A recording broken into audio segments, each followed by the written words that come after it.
later on. Now that all the logistics have been taken care of, I'd like to bring back Al, so grab your drink and get ready for some laughs.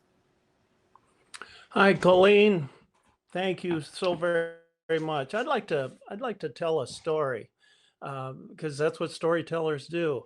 I grew up in an old farmhouse that had no indoor toilet. I'll wait while you all shudder collectively.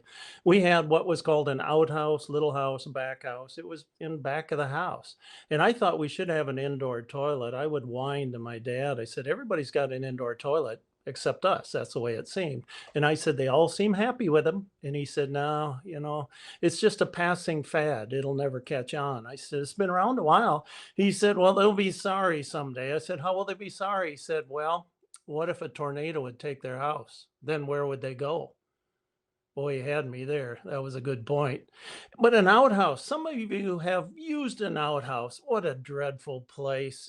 In the wintertime, it was so cold. We had a three-holer because we were rich, but hoarfrost would form around the holes. Vidi vidi Velcro. I came, I saw, and I stuck to it. You could stick to those holes. It was dreadful in the winter, but in the summer, I liked it. You were out in nature. Ours was right out amongst the oak trees, and you'd hear the birds, the squirrels running through the leaves and grass. It was a pretty cool place. I grew up with a lot of Charlotte and her web. Every year I had a new Charlotte and web in the outhouse. So it was a pretty cool place to be. One day we're in the kitchen because that's where the food was.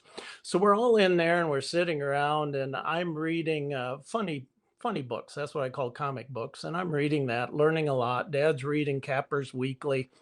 And my mom comes in, and she had that mom face, and she came over and she said, "There is something in the outhouse and somebody's going to get it out of there." And then she left in a huff. My dad drove a Pontiac. Mom apparently drove a Huff.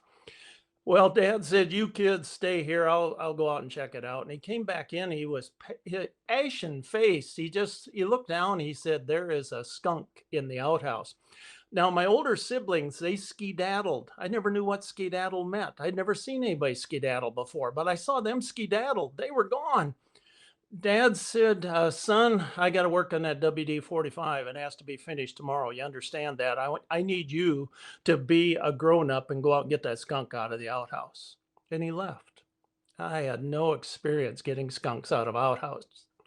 So I walked out there, and I thought, what would Matt Dillon of Gunsmoke do in a case like this? Well, he'd ram his shoulder against the door and knock it open, and in he goes. So that's what I was going to do. Hit my shoulder against the door of the outhouse. It flung open, because that's what they did in the Matt Dillon Gunsmoke. They flung open. And I went in there, and there was no skunk in there. I thought, well, Mom is just, she's getting old. I'll say that. That's probably the problem. And then I thought I'd look down the hole. So again, we had a three-holer. I picked a middle hole, and I looked down there, and there was something looking back up at me. It was a skunk. I dashed out of there. I skedaddled. And I thought, how do I get it out of that hole? So I got a board, and I nailed a couple small boards on it, made sort of a makeshift ladder, and I put it down that hole very gingerly because I didn't want to be sprayed.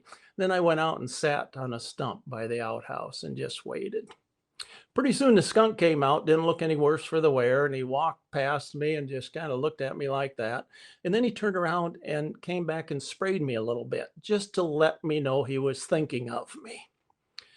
About a year later, my mom came in the house.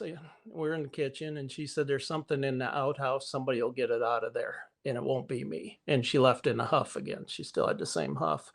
And my older siblings and my dad, they scattered into the wind because I had experience. So I grabbed my board and I went out there and threw a shoulder into that door and burst in there. Before I could look down one of the holes, a bluebird flew out. I never really knew that there indeed was a bluebird of happiness until that very minute. Now I do. And another bluebird of happiness, every one of you being here. Thank you so very much. Thank you, Colleen. Thanks, Al. There's nothing like a good outhouse story.